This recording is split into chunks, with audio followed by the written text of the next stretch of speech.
Okay, let's get started. Good afternoon from the Asian Development Bank and welcome to the second virtual dialogue on resilient infrastructure. My name is Stephen Goldfinch and I'm a disaster risk management specialist with ADB's Sustainable Development and Climate Change Department. At the first virtual dialogue of the series held on the 21st of October, we had the opportunity to hear from experts on emerging perspectives on making infrastructure resilient. We discussed the importance of investing in resilient infrastructure and considered differing perspectives and opportunities for strengthening infrastructure resilience. During today's webinar, we'll look at assessing climate and disaster risks of infrastructure systems. As countries in Asia and the Pacific face an increasingly uncertain future, enhancing the resilience of infrastructure to disasters and climate change requires innovative and effective measures to evaluate multi-hazard risk. Indeed, an understanding and assessment of risk is the starting point towards resilient infrastructure and systems. Before we get started, allow me to share some of the house rules. Please remain on mute throughout the presentations. Your questions and comments are very welcome. Please raise your hand, or alternatively, you can make yourself known in the chat bar. Later in the session, we will split into breakout rooms to look at the topics in more detail. In preparation for this, we invite you to indicate your preference by adding the corresponding topic number to your name in Zoom. So we're going to show a slide now, we'll just get that up, on how to do this. It's very straightforward. It's just a matter of selecting your name, going up to your name on the Zoom. There's an option box and selecting rename, and then putting one of the numbers against your name. If you don't have a preference, not to worry, we will automatically assign you to one of the breakout rooms. And we'll share this information again as we move to that session. Also to note, the webinar is being recorded and the video will be shared on the event website along with the presentations in a day or so. Before we proceed further, it would be helpful to understand where participants are located. So I'm going to launch a poll, and if everyone could just select from the relevant option, that would be great. So we'll just launch that now. So if you can just let us know which region you're from.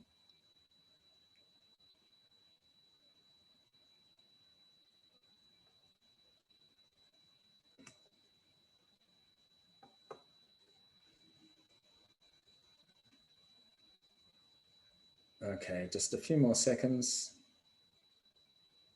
Give everyone the opportunity. So just close it. Okay, so we'll leave it there. Interesting to note there, half of participants are from Southeast Asia. And we also have a good mix from the other regions in Asia and the Pacific, and a sizable amount also from outside of the region. So welcome, and we're glad that everyone is able to join. So to get us started, and we'll just drop that. Okay, to get us started and to frame today's session, it's my pleasure to invite Belinda Hewitt to give us an overview. Belinda is a disaster risk management specialist at ADB's Sustainable Development and Climate Change Department. Belinda has a background in engineering and environmental management, and previously worked in the private sector with engineering consultancies. So over to you, Belinda. Thanks very much, Steve. It's a real pleasure to be able to speak with you all today. So I'm going to share a few initial perspectives on climate and disaster risk assessment in the context of ADB's work. And ADB has been delivering project-level climate and disaster risk assessment for several years now. But over the last few years, with growing recognition of the very fundamental threat posed by climate change and disaster risk, we have begun efforts to shift risk assessment processes upstream. So we recognise that by the time we embark on a project-level risk assessment, it may actually be far too late to ask critical questions such as which projects, how, and where should they be delivered to respond to risk and enhance resilience. Upstream assessment of multi-hazard risks, particularly at a subnational level, can help to ensure that risk and resilience is considered as part of investment decision making. So one example you can see on the screen here, in 2017, ADB with support from the Urban Climate Change Resilience Trust Fund delivered rapid urban climate change risk assessments for a number of cities in Bangladesh, which formed a basis for developing climate resilient urban plans and investment projects. Now, shifting upstream does require a slight change in thinking. It requires ensuring that the scoping and design of risk assessment is informed by a very clear understanding of what decisions need to be made. And also keeping an open mind to outcomes, because solutions to address risk might be completely outside of the original sector or area of interest. Many of ADB's developing member countries, I'm sure you can all relate to this, still face significant and widespread gaps in the availability and quality of local natural hazard and climate data. Globally, rapidly emerging data, enhanced technology, and new methods of data manipulation are really radically changing the landscape of risk assessment. So examples like remote sensing and real-time data collection. Still, it's very important that we don't lose sight of the critical value of inclusive, qualitative approaches that capture insight into local behaviours, culture, priorities, and vulnerabilities. And these processes can also provide really important opportunities for empowerment and capacity building. So just as risk is not static, risk assessment is a process which must be continually revisited. This is particularly true given increasing levels of uncertainty associated with climate change and urbanisation. So as such, implementing the most advanced technology actually means very little if processes and systems are not institutionalised within developing member countries in the long term. So ADB recognises that effective climate and disaster risk assessment approaches should build the long-term capacity of government and institutions. They should include participative processes that ensure solutions reflect the local context and achieve buy-in, and also ensure sustainability of efforts, including appropriate technology and effective information management systems. So you will hear much more about all of these points from today's fantastic lineup of speakers. And with that, I'll hand back to you, Steve. Great, thanks, Belinda, and thank you very much for setting those perspectives out for us to now look forward. So we will move to the first case study, and this is on Indonesia, covering the water sector.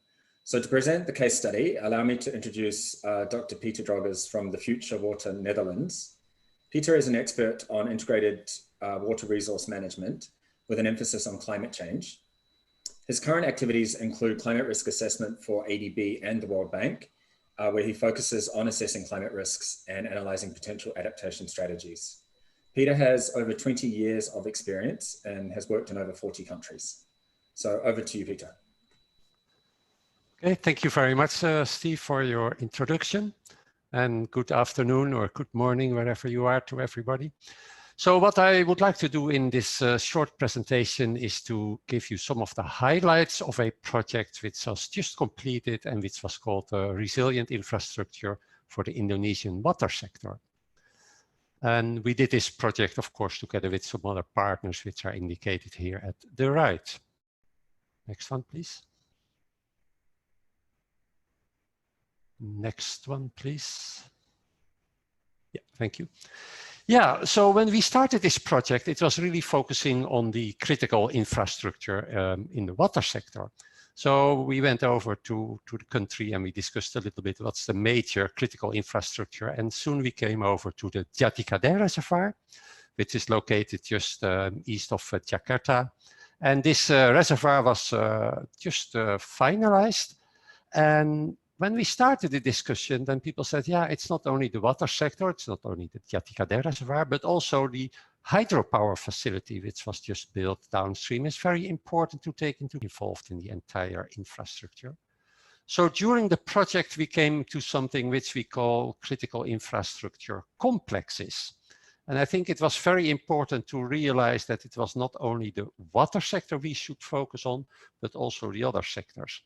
And this seems to be a little bit obvious, of course, but I think there are still many projects, also projects I'm involved in, where we don't realize sufficiently that there's such an interaction between all those different infrastructure.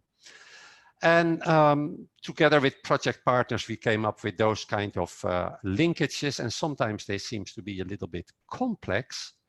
But doing this interactively, it really became clear to everybody that, yeah, it's not only the water sector, but for sure we should also involve the other sectors to do a proper climate risk assessment. Next one. The second component of the project was, of course, doing an impact analysis. And what Belinda already mentioned, it's always interesting trying to do a more technical one and trying to get people more involved. And I think in this project, we managed quite well to do something which we call sometimes the bottom-up versus the top-down approach. And the top-down approach is more or less, it's climate science driven. So the climatologists are saying us, this will be your climate, or this will be the envelope in your climate, and here is what you have to deal with. And we try to go to a more decision maker driven approach in terms of impact analysis. And the graph on the left explains a little bit what I'm trying to say is, this is a graph where you see on the, 1 second, please. One back, please. At the left top, you see this graph which is showing the change in precipitation for the reservoir. On the y-axis, you see the temperature change. And clearly you can see the dots, and those dots, they reflect the different climate models, they reflect different time horizons, but also they reflect, of course, that we don't know what kind of future we will get in terms of greenhouse gas emissions. And now, in many cases, then we leave it to the climatologists to give us a kind of direction which one we have to select. But in this particular project, we decided to give that decision more to the decision makers. And how it works is just the next slide, please. Yeah, this one, please. So what you see here, and the changes in temperature on the y-axis because of climate change. And in fact, by saying, okay, the climatologist will say that it will be 10% drier and 2 degrees hotter, we said, no, we are going to look at the entire spectrum of possibilities which are in a kind of reliable range. And we came with those kind of services, with those kind of graphs, which are called climate response services. And what you see in this climate response services, and this is one example, this is the low flow analysis for the reservoir. And at the moment, next one, please. We see that there are no changes in precipitation and no changes in temperature. So let's say the situation of today. And today, the low flows analysis are about showing that the low flow is about 1.1 million cubic meter per day. And now it's up more or less to the decision maker to think what is going to happen in the future. And the decision maker might have some information from probably his local Met office, or maybe the decision maker is a little bit having a political agenda and saying, okay, I don't trust climate change so much, and I've promised to my voters that climate change will not be an important aspect. So I go for another decision, for another expectation of the climate projection. Next one, please. And next one. So it's putting more or less the decision maker in the real decision making process, saying that all those climatologists, they gave us so much information, we are not so sure how to deal with it. But we have a kind of big range or from which we can select. And based on that, as a decision maker, this is where I put my emphasis on. So this is a kind of other way of thinking, instead not listening too much to the climate scientists saying this is going to happen, but also have the decision makers and of course the people in the field involved as well in this. Okay, I think this was an important step and a quite difficult step to explain to the people in the country, but I think at the end we were very successful in using those graphs for the discussions. And the last point I want to make, next slide please, in this short presentation on this project is of course the third step, which is thinking about adaptation options. And this is a kind of, I would say, standardized approach, but I think it's important to highlight some of the key issues. What we see here an analysis on the unmet demand for the irrigation sector in million cubic meters per year. And of course, we did on the right, we did a very certain amount of adaptation intervention. So the red one shows the baseline, so no intervention at all. And of course, during the baseline, the unmet demand, the water shortage was the highest. And then we also analyzed a couple of adaptation options. And clearly some of the adaptation options work better than other ones. Now, important for this one is, of course, and that's related to the previous slide on the selection of the climate, we analyzed it for a dry projection, for a more wetter projection, and for a kind of average projection. And I think important lesson from this is, next slide please, is that we really try to do an analysis who is responsible for what part of this adaptation option analysis. And I think very clearly what we see here in red, that's really technical analysis. We don't need decision makers. We don't need so much stakeholder involvement. This is a technical analysis. And I think important is that what Belinda already mentioned, it's not only the technical analysis, but next slide. Next slide, please. Yeah, I think also important the role of the decision makers. The decision makers are really the people who are saying, okay, there are so many projections on the climate change, but it's us who select which will be the one we are going to use for this particular project. And it's not the climate scientist, it's the decision makers who make a decision. What is the most likely projection, taking into consideration, of course, the climate projections, but also their own perspective. And I think the third player, which is very important, is of course, which adaptation measure is the best one. You know, there are two adaptation measures which are very effective in reducing the unmet demand. But of course, there are a lot of other components in the economic selection criteria and also the sociological criteria. So I think with this, it's very important to realize that there are three major players. And from the project, it was very clear that we have to make a clear distinction that everybody is playing its role and not trying to interfere with the other ones. Typical example is, of course, that decision makers are going back to the technical analysis, are saying, no, no, no, do the technical analysis again, and we really want to have this kind of output. Okay. And I think on the next slide, I've more or less summarized what I was saying now. So from this particular project, I think the take-home message was clearly that if we are talking about infrastructure, it's never one infrastructure. It's really something which is a complex of infrastructures, which is always cross-sectoral. And in this particular project, we had not only this one particular infrastructure complex, but we found many, many of them. I think important for the impact analysis, and that's probably one of the most innovative things also for myself, is that we really have to try to go away a little bit from the climate-driven approach, but really to the decision-maker-driven approach, using these climate response services. And I think what I just said is on the adaptation, we clearly learned from the project, it's important to realize who is playing which role. So there are the real technical components, there are the decision makers, and I think also to analyze the effectiveness of adaptation is clearly a socio-economic component that has to be included in the project. And I think next one, with this one, I would like to thank you for your attention.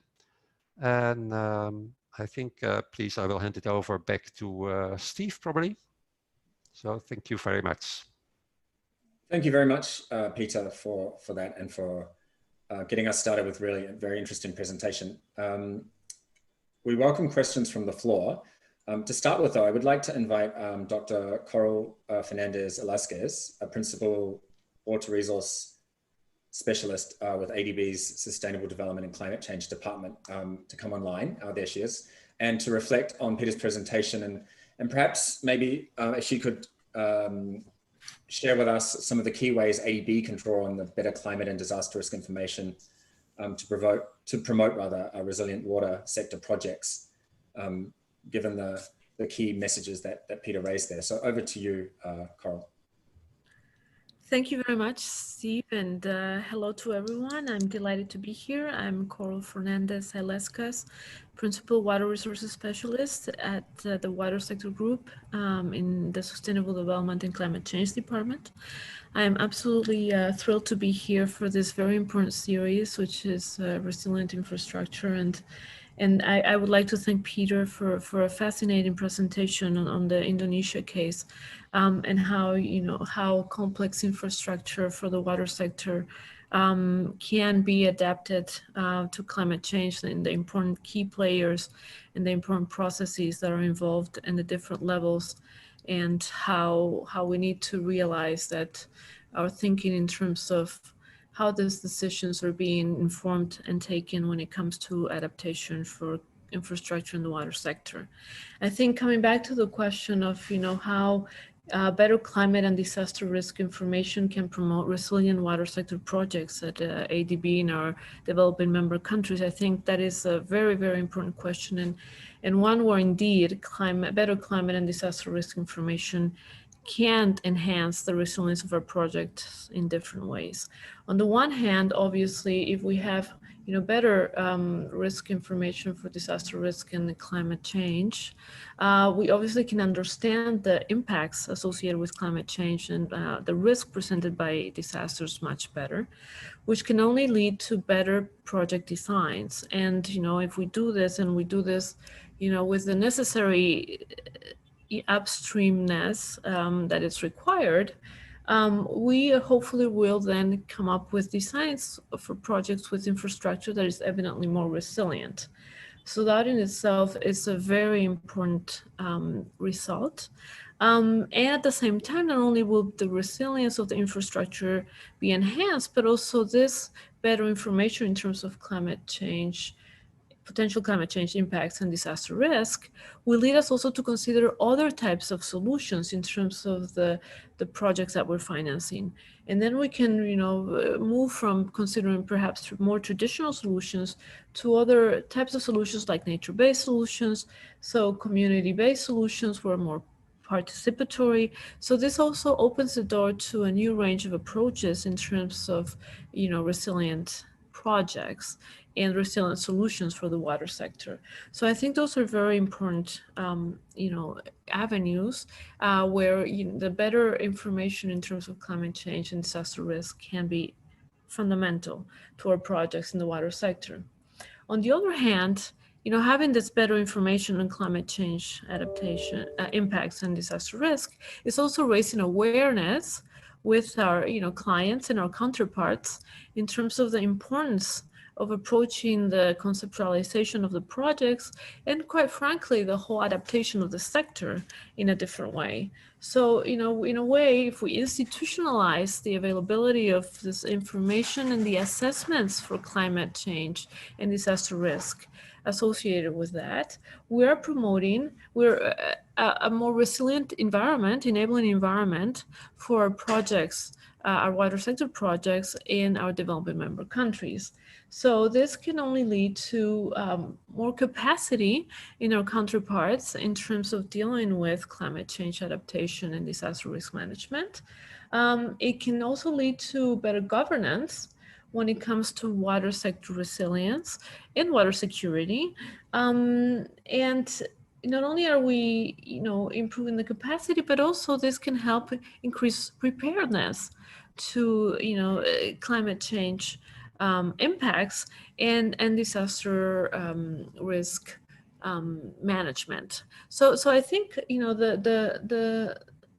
the consequences of having better climate and disaster change and disaster risk information. On the one hand, as I said at the beginning, can lead to better projects, but on the other hand, can also improve the enabling environment and the sector as a whole in terms of adaptation to climate change, improve resilience, and better disaster risk management. So I'll stop there. And again, I very much appreciate the opportunity to be here and to share my thoughts and to listen to the excellent presentation. And I'm looking forward to the discussion. Thank you very much. Thanks, Coral. And I hope you'll join the first group in the group work as well, so we can continue the conversation. Our next case study is on prioritizing investments in transport infrastructure resilience in Viet Nam. To present this case, allow me to welcome Professor Jim Hall from the University of Oxford. Jim is a professor of climate and environmental risks. His research focuses on management of climate-related risks in infrastructure systems. He leads the UK Infrastructure Transition Research Consortium, which has developed the world's first national and global infrastructure simulation models for appraisal of national infrastructure investments and risks. He's a member of the UK Prime Minister's Council for Science and Technology and chair of the Scientific Advisory Committee at the International Institute of Applied Systems Analysis. He also worked on the UK Independent Committee on Climate Change for over a decade. So with that, it's my pleasure to give the floor to Professor Hill. Thank you very much, and good afternoon, good morning to everyone. It's a great pleasure to be at this very interesting conference. And thank you for inviting me. What I'm going to talk about is analysis of transport infrastructure systems in Vietnam. Though I think the analysis I'll present, we've applied across infrastructure systems, also in energy, water, digital systems. And what this is providing is a means of identifying priorities for adaptation and allocating adaptation investment resources. This particular study was done for the World Bank, and we've done a variety of different studies of this type with different partners around the world. Next slide, please.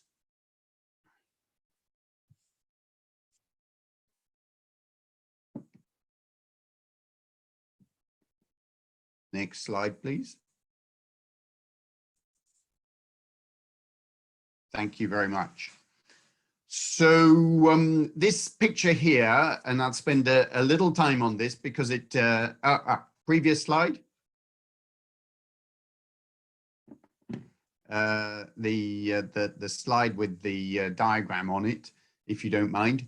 I'll spend a little time on this because it provides the overview concept of a layered risk assessment, and then using that risk assessment in adaptation decision making.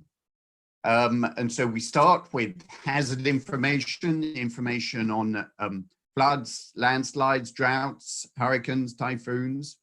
And then combine that information in the second layer, layer B, with the exposure of the transport assets and networks. So this could be a power network or a water supply network.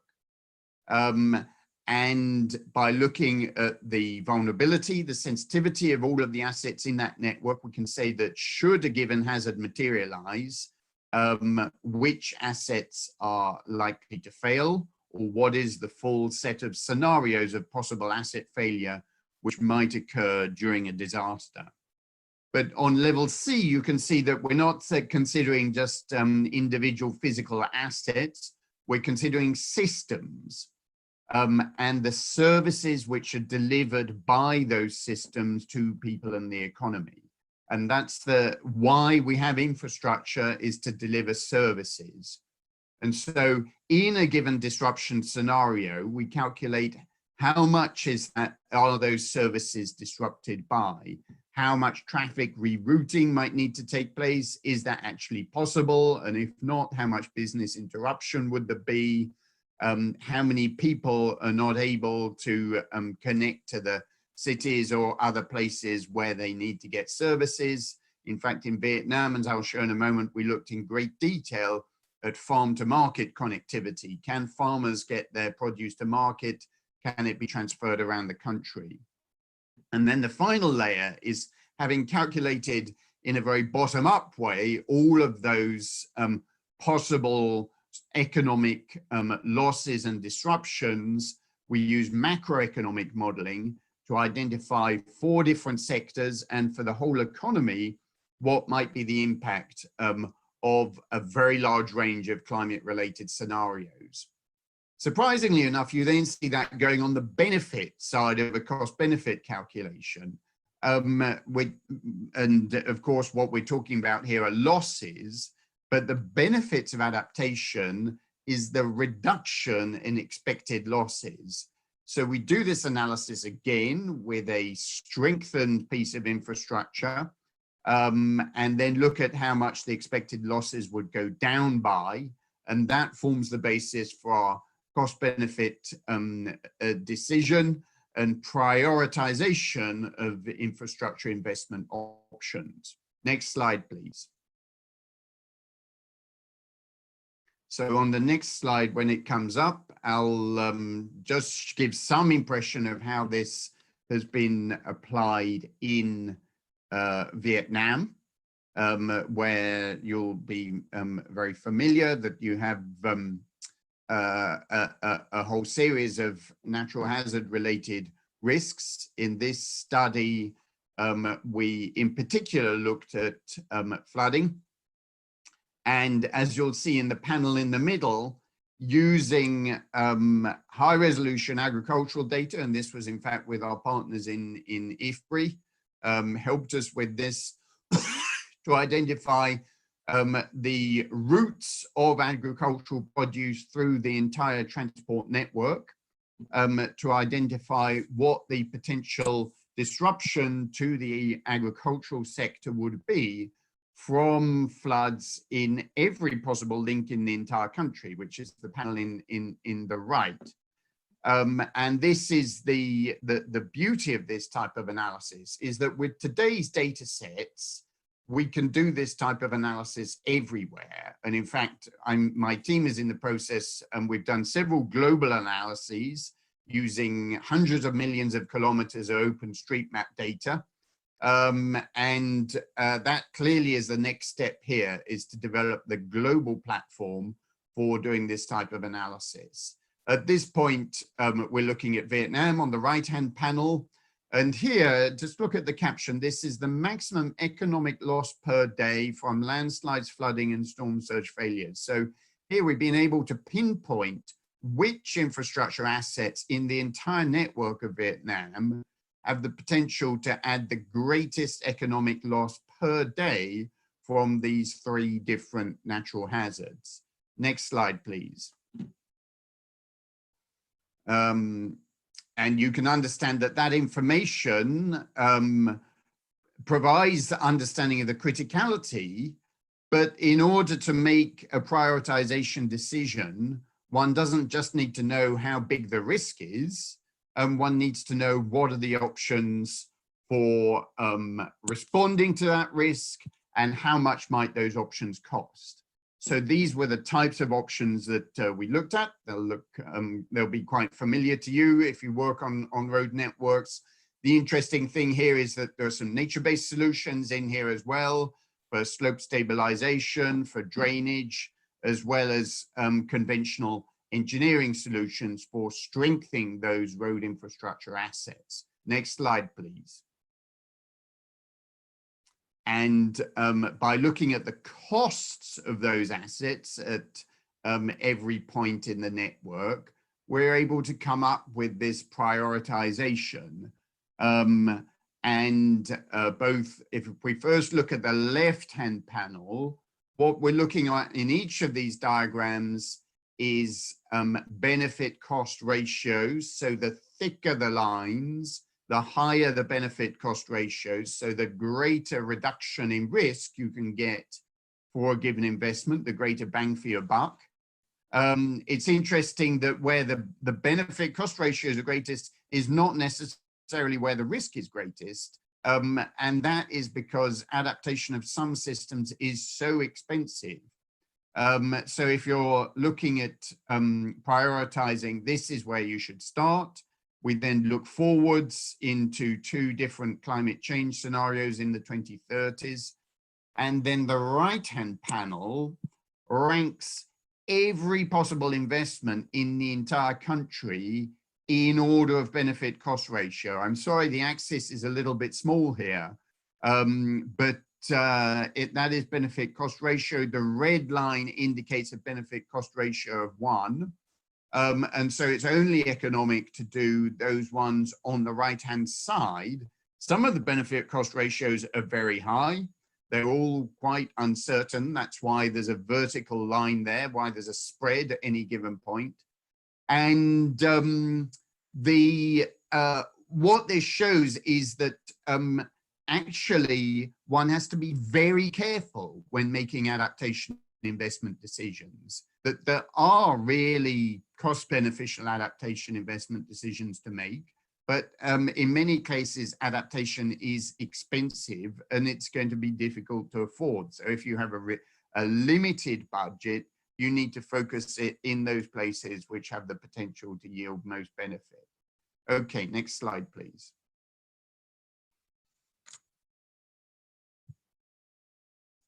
And that the final thing I want to show, just moving on to that, is that this is all done in an open source tool set. You can download the analytics and the interface from GitHub. So it's freely available. This actually, we didn't develop the interface at the time of the Viet Nam study. This was for a study developed in Argentina. And you can see, but the very similar type of analysis, the entire transport network, the exposure of that transport network to different levels of flood risk. And then in the right-hand panel, what the expected annual damages are, what the expected losses per day are, and what the cost benefit ratio of any section in that network is. And you can mouse over with your mouse and look at any section of the network and identify the adaptation benefits.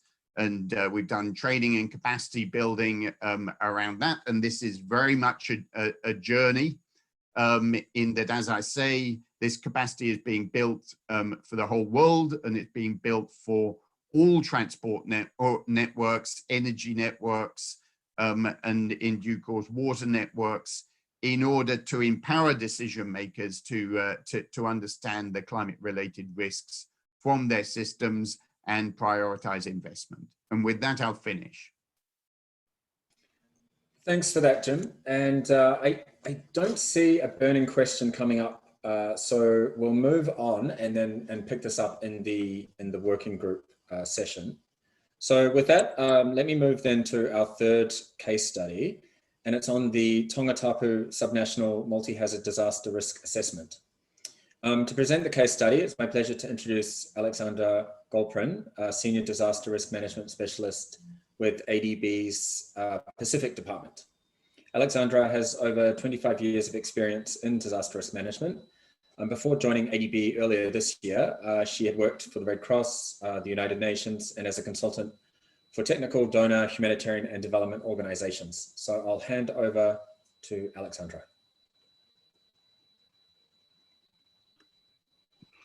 Thank you very much, Steve. And let me dive right into the presentation on the multi-hazard disaster risk assessment in Tonga Tapu.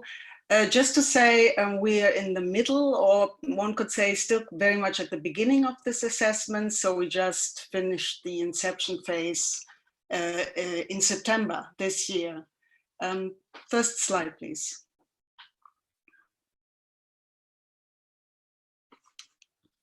Could we go to the first or second slide? Thank you.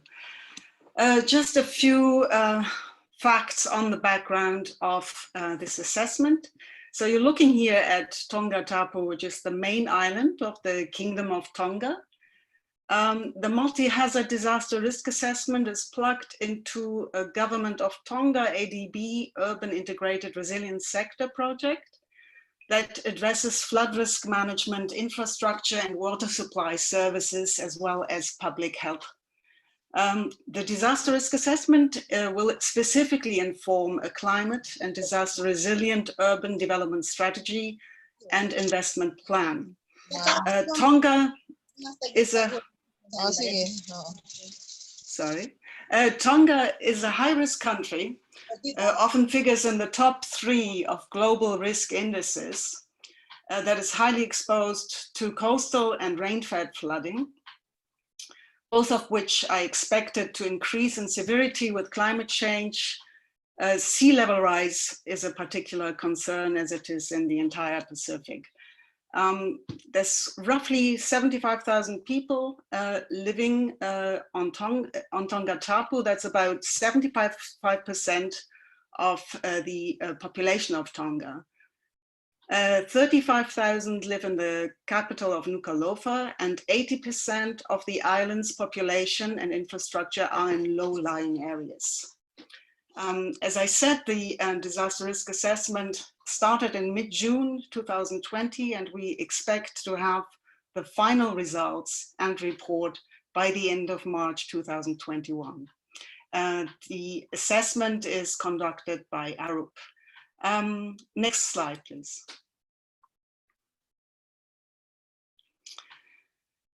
So beyond generating the inputs for the design of the urban resilience development strategy, the multi-hazard disaster risk assessment in Tonga Tapu was a pilot for ADB's Pacific Department in 2 ways. Firstly, we're moving from a short-term focus on disaster risk or climate risk proofing projects and individual investments to setting parameters for long-term resilience and adaptation strategies and supportive investments. Next slide, please. And secondly, we're integrating climate change scenarios methodically into disaster risk assessments. So specifically here, sea level rise and rainfall change projections into the modeling of coastal inundation, as well as rain-fed flooding. And thirdly, we are ensuring while we're doing this that we also cover the geophysical hazards at an appropriate level so that we're able to compare damage patterns from multiple hazards across territories. And next slide, please. So to show you a little bit what has happened during the inception period in our interactions with our Tongan partners, as well as national and international experts, at the beginning of the assessment, we're very much focused on inundation hazards. In other words, pluvial floods, coastal inundation caused by storm surges and high waves, as well as tsunamis. In terms of the exposure assessment, we were looking at buildings, we were looking at roads, as well as population at the village level. Next slide, please. So in consultation, as I said, with our partners and stakeholders, we decided that in order to get a more complete picture and of the risk in Tonga Tapu, and to be able to guide and identify suitable areas for urban expansion, we need to check for earthquakes and wind impact on cyclones as well. We also identified additional georeference data on assets in Tonga Tapu. So we added energy assets, water assets, as well as land in terms of agricultural land and land of environmental conservation. And I'm already coming to the lessons that we are learning. I should be a bit careful since we're still early in the process. So can we go to the next slide, please? There's 4 lessons I would like to highlight that I think we're learning as we're going through this risk assessment. The first one is that we need to provide opportunities for continuous communication and participation in order to build stakeholder confidence and trust and approach methodology of the project.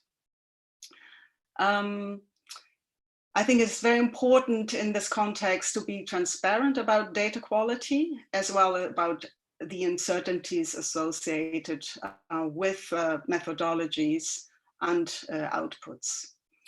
Second slide, please. Next slide. As we just highlighted, it's really important to be flexible and to be ready to adapt the scope of the assessments in consultation with the partners and stakeholders. This flexibility obviously contributes to building trust in the assessment and makes it more useful for the user. Next slide, please. It's really important, and we're actually just looking at this now in cooperation with our Tongan partners and with ARUPS to fine-tune disaster risk assessment outputs to the purpose, the information needs, and the understanding of target groups. We're currently looking at decision makers in particular, but in general, this could range from decision makers to the general public. And finally, the fourth lesson, and next slide, please.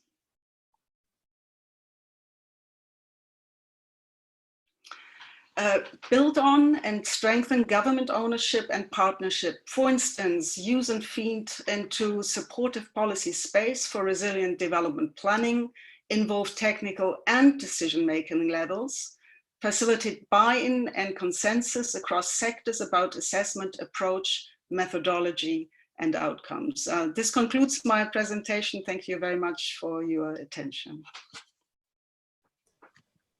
Thank you, Alexandra, for that very interesting presentation. Again, the floor is open. If anyone has a question for Alexandra, please just raise your hand and you can ask it. Otherwise, we'll pick this up in the working group. Okay, so that's fine. Let's move then to our final case study. And this is going to look at Myanmar's nationwide platform on risk assessment. So to present it, it's my pleasure again to introduce Jaganesh Murugesan. Jaganesh is a disaster risk management specialist and coordinator managing the implementation of an ADB technical assistance project on strengthening climate and disaster resilience of Myanmar communities. He has over 15 years of experience in designing and implementing climate and disaster resilient projects in South Asia, Southeast Asia, and China. And prior to consulting with ADB, he worked for UN Habitat, UNDP, and the Asian Disaster Preparedness Center. So over to you, Jaganesh. Thanks, Steve, for the introduction. Good afternoon and good morning to everyone. I'm pleased to share some of the experiences from the disaster risk assessment work the government of Myanmar has undertaken as part of the ADB TA, supported by ADB and also by government of Canada. So next slide, please. As you are aware, Myanmar is one of the disaster-prone countries in the region and also globally. And in the past decade, it had two major disasters, Cyclone Nargis, and also in 2015-16, it had a nationwide flood. And there has been a keen interest from the government in terms of understanding disaster risk as well as assessing it, both from the current conditions as well as what happens in the future climate due to future climate change. And as part of the TA, we had consultations with the stakeholder groups to understand what should be the priority in terms of assessing risk. So what should be the indicators? And they have identified 6 indicators in which they would like to measure. And these indicators also links with the broader global and regional frameworks. So you can see 6 of the indicators, and the last one is on understanding the exposure to critical infrastructure. Next slide, please.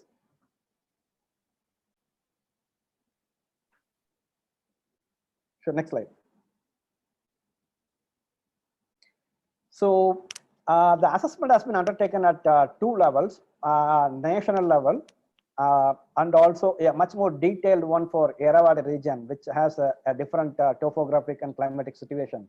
So the assessment was led by the Department of Disaster Management in collaboration with the Department of Meteorology and Hydrology, which is the Hydromet Services, and also the Environment Conservation Department, which is the focal point for climate change.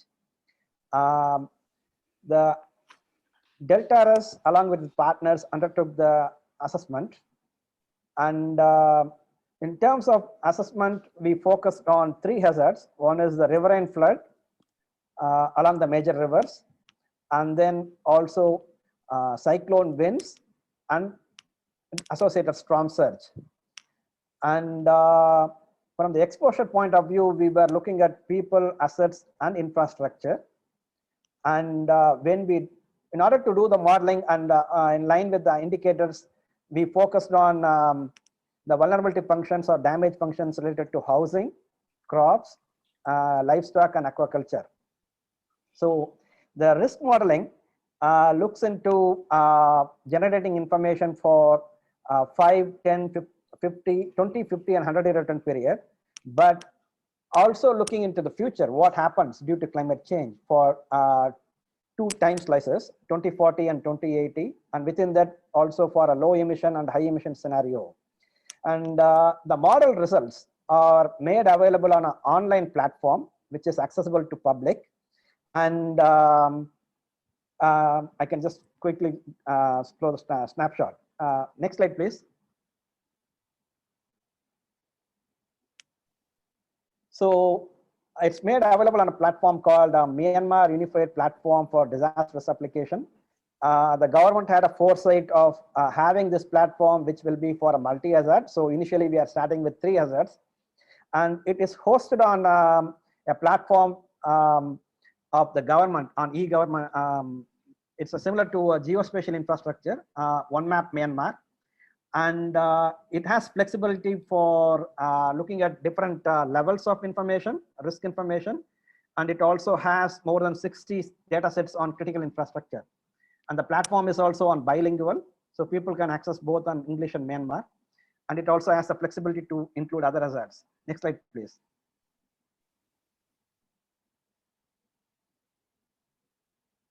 So now I would like to focus on the critical infrastructure. When we did the exposure modeling, we had a series of discussion with the sector departments, around 25+ departments, to understand what kind of data they have and in what form, etc. And through a collaborative work, we could able to bring in around 60+ layer of data sets of critical infrastructure information, and also supporting few digitalization work of data. And on the middle figure shows the school location of schools in Myanmar, the basic education schools, and then on the right side shows the highway network of Myanmar. So all this information have been digitized and then made available on the platform. I will show you an example on what we are currently doing with having this exposure overlay. Next slide, please.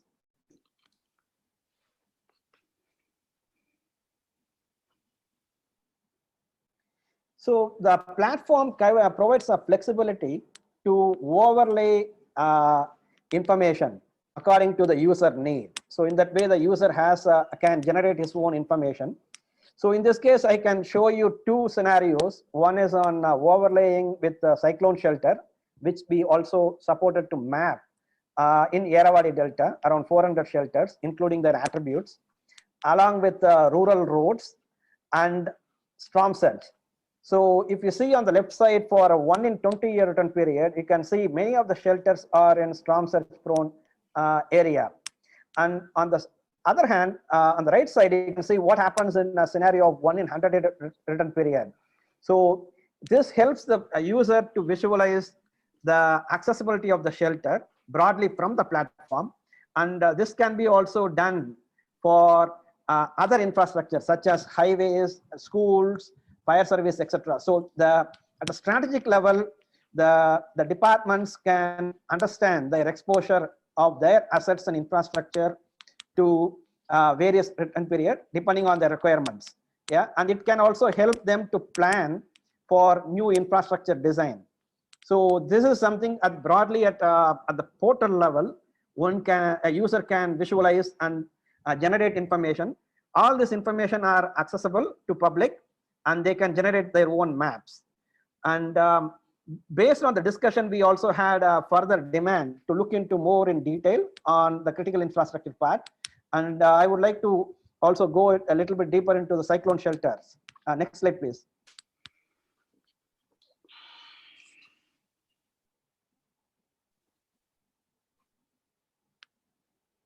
Next slide, please. Yeah. So with the information we have on the cyclone shelter location with their attributes, and we are assessing the functionality or the usability of the cyclone shelters depending on their type. Yeah, some of the shelters have been, most of the shelters have been built after Cyclone Nargis. The government doesn't have a database of what has been constructed in the past.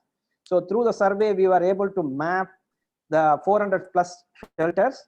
And with that, we are able to analyze in detail which shelters can be accessible, and also taking into uncertainty associated with the hazard assessment, yeah, hazard modeling. So we are currently developing a range of scenarios in which they can look at which shelters will be accessible. And much more in detail, we are looking at overlaying with the roads, and then the facilities and the services available in those shelters. So this is one of the work we are currently doing. And in addition, we are also helping them on using this information for the new shelter construction, yeah, planning, design, and maintenance of the cyclone shelter. So I would like to share some key learnings we had so far. So next slide, please.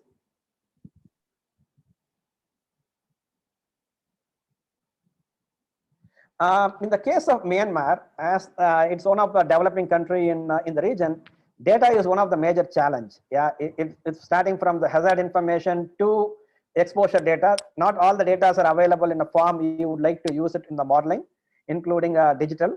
So when we start working on the risk modeling, we have been consciously working on ensuring that this is anchored well within the government and there's a strong ownership. And during the course of implementation, we had to be flexible in terms of, adjusting our way to generate the risk modeling. And in addition, we also, it's not that the technical age, the consulting firms come and deliver risk modeling, but also build the national capacities.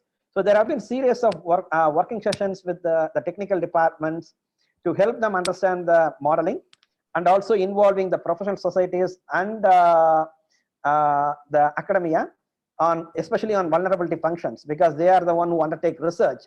So we have been working with them to do that. And one of the key things we learned is that oftentimes we focus on hazard assessment, but I think it's equally important to focus on exposure and vulnerability assessment as part of the risk modeling. And it requires long-term support to improve those things. Yeah. And even when we start interacting with the sector departments, they always have questions on how did you generate this information. So there is always a user interest to know what you have done. So which means that we need to ensure that the information is accessible to everyone, and they also will understand the limitations of it. And what we have been doing is that through this platform, there have been good interest generated within the sector departments to use the information. And in fact, we are working with the agriculture and rural development on developing a decision support system tool for risk-informed planning and investment. And now with the kind of information we have on cyclone shelter and likewise on the highways, we can also look at improving the investment in those sectors. And the way forward for us is that we have been continuously improving the portal. It's not just one time we developed the modeling, but we have been improving it in terms of user interface based on the feedback. And then also working on the data standardization, which will ensure that this portal can be sustained beyond the TA. And also to truly reflect that the portal is going to be a multi-hazard kind of thing, we are working on incorporating few other hazards and risk information. Thank you very much. I will stop here. And if there is any question, I will look forward to answer to that. Thank you. Thanks, Jagnesh, for that really interesting presentation there. And I think together with the other three, we really have a lot to discuss in the groups. So with that, I'm going to move us into our 4 breakout rooms. And as I said, this is really an opportunity for us to have a smaller group discussion with the 4 presenters. They're going to moderate the breakout rooms.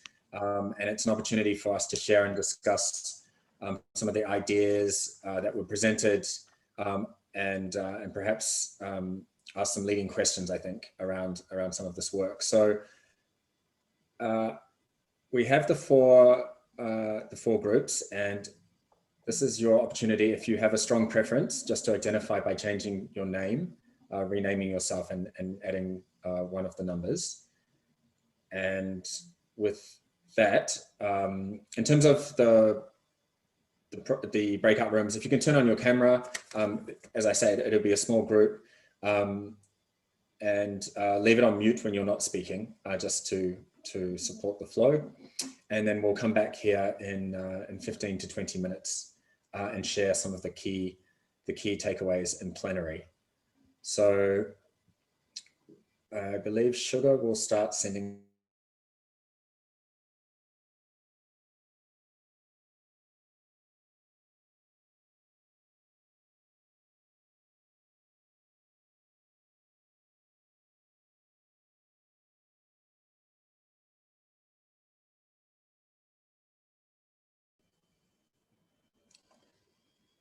Okay, I apologize for that rather abrupt ending. I know some of you were in mid conversation, and I think at least in the group I was in, it was a very rich discussion, and we were really just getting going. So I apologize for that. But nevertheless, I guess that's the purpose of this session, is to stimulate, and we will be having further webinars next year, and I think we're collecting areas where we really need to spend some more time on these issues, and certainly this appears to be one. So maybe conscious of time, but I would like to hear back from our moderators, if they just in a word or two, a sentence or two, can just share a flavor of their groups and perhaps the key takeaway or a recommendation for us of where we need to continue this discussion. So maybe I'll start with Peter. Peter, yep, there you go. Yeah. Okay, thank you. We started with one complaint that there was no coffee. But for the rest, we had a very good discussion, and time was also very short for us. But I think 2 of the main issues was really on this thing I introduced about this bottom-up versus top-down approach. And I got a lot of not sure what I should say, complaints, but discussions on this one, that the climatologist has to be there. And we want to make sure that the climate projections are included, and really the discussion on, how to deal with variability in those climate projections. And then we discussed a little bit, the problem with those climate projections are, of course, that some of those models, then you go to a meeting and you say, okay, the climate will be maybe 30% drier or maybe 50% wetter. And then the decision maker would say, okay, thank you, this is very helpful for my project. So we discussed a lot on how to approach this. And of course, unfortunately, there was no solution. and for sure, there must be something in between. And we also had a very good discussion, that the entire climate risk assessment should be science-based. And we also discussed a little bit that it was quite interesting whether it's the water sector, which is specifically so much discussing on scientific approaches, and that maybe urban sector is more used to communicate with people on how to do the planning, etc. But we had the feeling that in the water sector, especially the engineering approach, and I think we had a kind of, most people think that indeed we need the science and the engineering approach.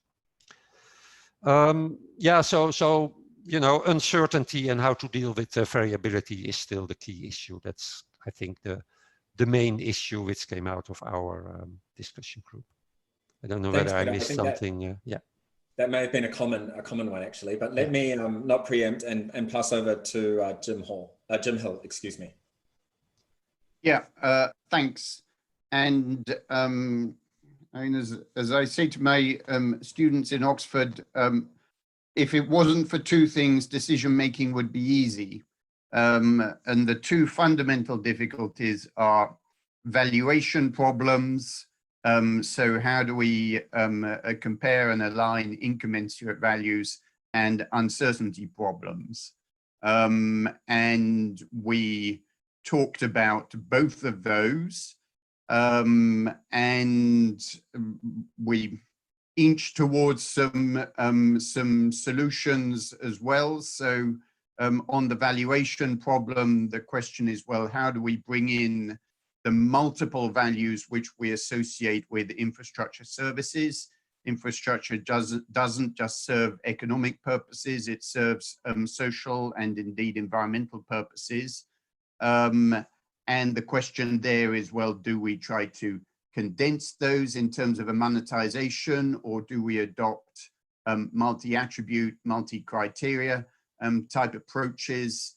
And again, I think that depends on the nature of the decision. So if we're talking about investment decisions, in the end, we are implicitly monetizing if we're prioritizing investments. But there are other categories of decision, land zoning decisions, regulatory decisions, which are not strictly economic, though they imply opportunity costs. And we need to think about how different values are brought into all of those different contexts.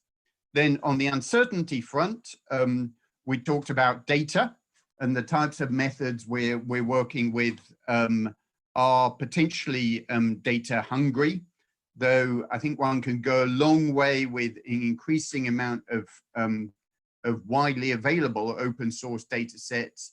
Do a quick first pass through, something rough and ready, and then use that to motivate a deep dive and investment in further data collection.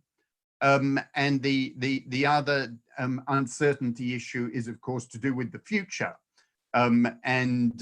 We talked about climate uncertainties, and so how they are influencing the changing likelihood and severity of extreme events, but also socioeconomic uncertainties. So how the economy, urbanization, people's behaviors and expectations are going to change in the future, how indeed the infrastructure that networks themselves are going to change in response to that. And we need to take all of that into account in our uncertainty analysis methods, some of which are risk-based, some of which are much more in the deep uncertainty, robustness analysis, scenario analysis sphere. And at the bottom of a lot of this is stress testing, looking at a wide range of possible shocks and futures and stressing the system and looking at how it performs, how it fails in a range of possible futures. Thanks, Jim Hall. Appreciate that. And let's move to Alexandra.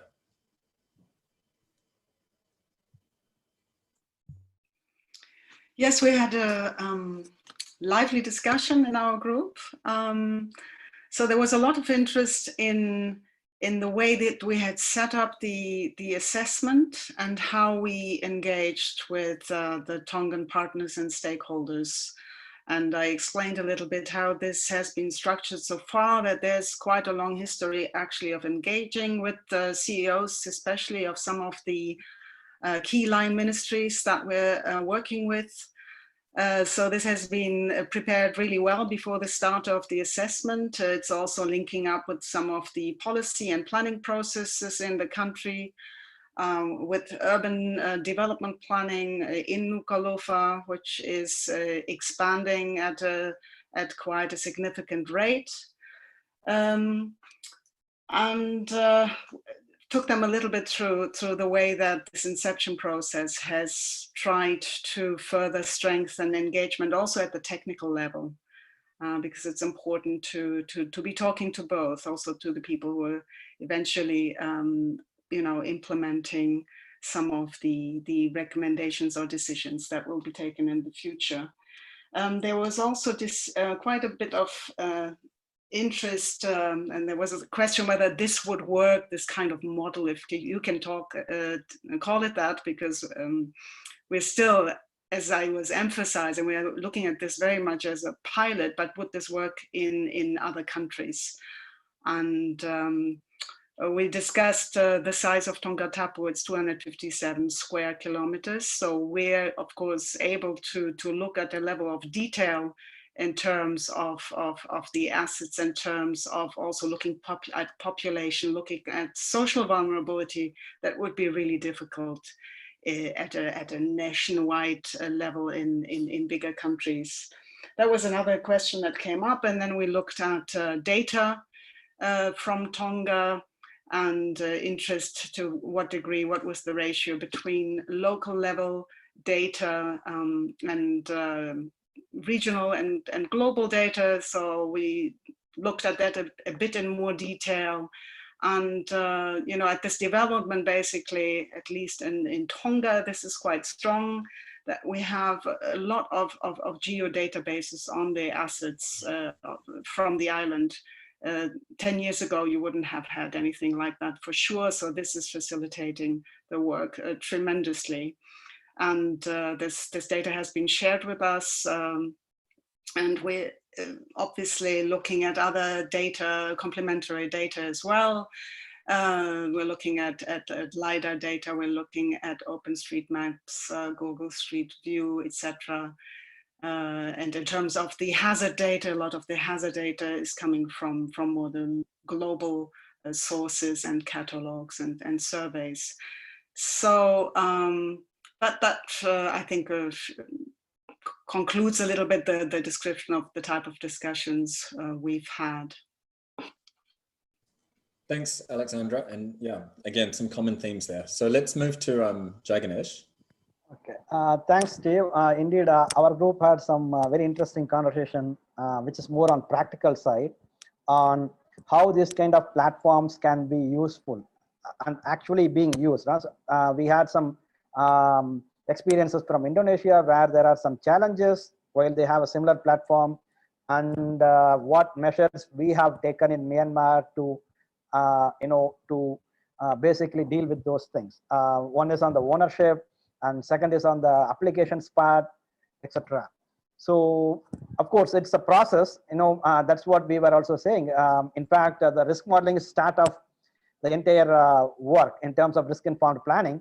So, with this modeling work, there have been some small work started as part of the TA, and then we are also trying to further explore some of the work. So, we have some learnings so far, and similarly, there was interest on how do we use this kind of information at a much more local level, township level resilience planning. And of course, these models have limitations. So the user need to understand the assumptions made and the limitations in the modeling work before even using this at a scale which is lowest level. And there was also keen interest on to what extent this information being used in the infrastructure planning in Myanmar. And we do have some initial work in agriculture and rural development sector, and then also at much more local level on the village development planning. So these are very early stage, so we don't have much to show. But then there are also potential in terms of more strategic level where this kind of information can be used. And this is particularly interesting to hear from Pacific Islands infrastructure facility. And there are also similar avenues for us to explore further in Myanmar, which I think we need to discuss further within ADB and also the departments to see how they want to use this platform for much more strategic level risk-informed planning. Yeah. Thank you. Thanks, Jaganesh. Appreciate that. And I think, this is something that we'll also take back. There's a lot here around uncertainty and engagement application. Obviously the perennial issue around data. So I think this is something that potentially we can look at in more detail in our next series, because clearly there's a lot to it. So I'm conscious of time, so allow me now to bring the session to a close and to thank our presenters for sharing their work and their willingness to moderate the sessions. Also, I'd like to thank the participants for your engagement in today's webinar, and we really do hope you found it useful.